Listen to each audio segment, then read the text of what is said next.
It's a real pleasure to be here tonight. We have Lars Ettrup, who is the CEO of Linkfire. And to save time and get you more information about the company, we're going to go right over to Lars so he can explain everything to you about Linkfire and what you want to hear. Thank you very much. Go ahead, Lars.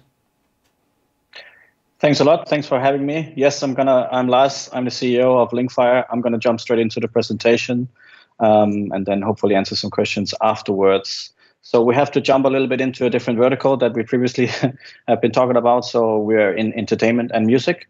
So let me jump into the presentation. So Linkfire is actually a Danish company listed in Sweden on First North Premier this summer. We're in the business of connecting consumers to entertainment. We do this at scale. I'll quickly touch upon that as well. We are around 100 employees, just under 100 employees. We have offices in Copenhagen, in Los Angeles, and in New York. And what we specialize in, again, is connecting consumers to entertainment. So that is sending people into streaming services such as Spotify, Apple Music, Amazon, and Deezer as well. And we do this from one side of things. We have a really big platform that is used by all the major record labels globally. So that is your Universal Music, your Sony Music, your Warner Music, and all their artists, basically. But we also have another side of our business where our technology taps into different social media platforms such as Snapchat and TikTok and Twitch and so forth, where our links are being used in these applications. We are primarily a SaaS subscription company, roughly 3/4 of our business are SaaS subscription. We have another side of our business, which are traffic commission. And as we can see here from the red side of things, the SaaS subscription side of the business have been growing steadily. And in recent years, we've seen a strong growth on our traffic commission side of things. Our SaaS subscription is primarily record labels and artists that pay a subscription fee to use our platform.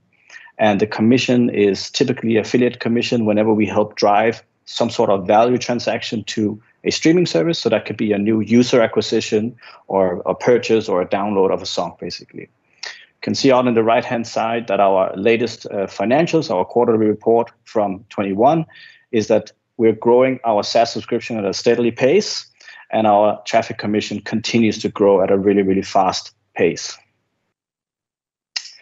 What market are we tapping into and what trends are we tapping into? So basically, what we can see is that streaming has transformed entertainment, obviously largely due to what Spotify has pioneered in the space, but we can basically see a market that is growing like never before, thanks to streaming.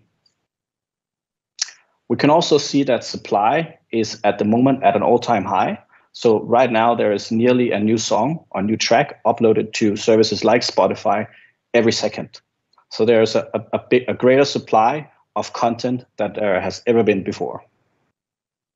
What we're also starting to see is that the demand is basically transcending streaming. So we're entering a new phase where we're seeing that music or entertainment is becoming available not just in streaming services, but also across social media platforms and in games. We are seeing more artists and more record labels signing deals with these social media applications and platforms. So basically, what we're seeing is a future where you'll be able to discover music and also consume music in many different places. And so what we're looking is that music and entertainment are becoming more ubiquitous. It's spreading out way more. And what we do at Linkfire is we make these links. We make links that can be used across any of these social media applications, across Facebook, across Instagram. And we basically are a little interstitial, a middleman that helps consumers go into different streaming services. We provide them the choice, options on where they can go in and consume or purchase this content. Here's a quick example of how it works. So you can see on the left-hand side, a consumer or a fan would discover something in a social media feed. They would click one of our links and we would present different options on where they can go in and consume or stream this content further. And this is actually pretty complex scenario, because obviously we live in a very Spotify-centric part of the world. But if you have a major superstar artist that are present in over 200 different markets, then there's many more options on where you can go and consume the content. And then basically we drive the consumer from there into the point of consumption, wherever that may be. And we do this at scale. So you can see here over the past 4 years, we've grown our consumers that we connect with over 55%. Last year, we connected over 1.5 billion consumers, so over 1.5 billion people clicked on our links and were sent into different services. And we see continuous traction on this growth. So again, our revenue model are twofold. So we have on one hand side, we have our subscription revenue, where we have the leading marketing platform for artists and labels. This is a roughly 69% of our revenue in this year already. But what we're also seeing as another side of our business, our commission revenue, are growing very, very fast. And that's right now 31% of our revenue. So what we can see obviously right now is that the commission side will at some point overtake the subscription side. What we are also looking into is we have stated some financial midterm targets of 50 to 70% growth. And right now we are on track to do that. And we also have a midterm financial target of a really high gross margin of around 80% or approximately 80%. And that's basically because the traffic that we generate is not very costly, but it does drive a lot of value, basically. That's basically the presentation. I tried to make it very short because I know that we were a little bit running late on time. If you would like to have more information about Linkfire, you can obviously go in to the various platforms under the ticker Linkfire.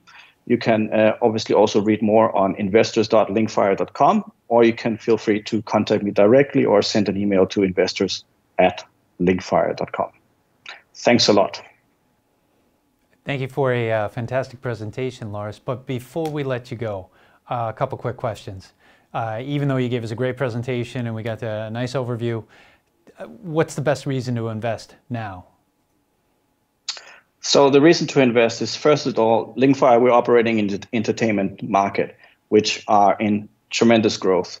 And I think if we're tapping into a global trend where entertainment are transcending streaming. It's becoming available, even in the metaverse and so forth. We're seeing live stream. There's many different things that are happening in entertainment.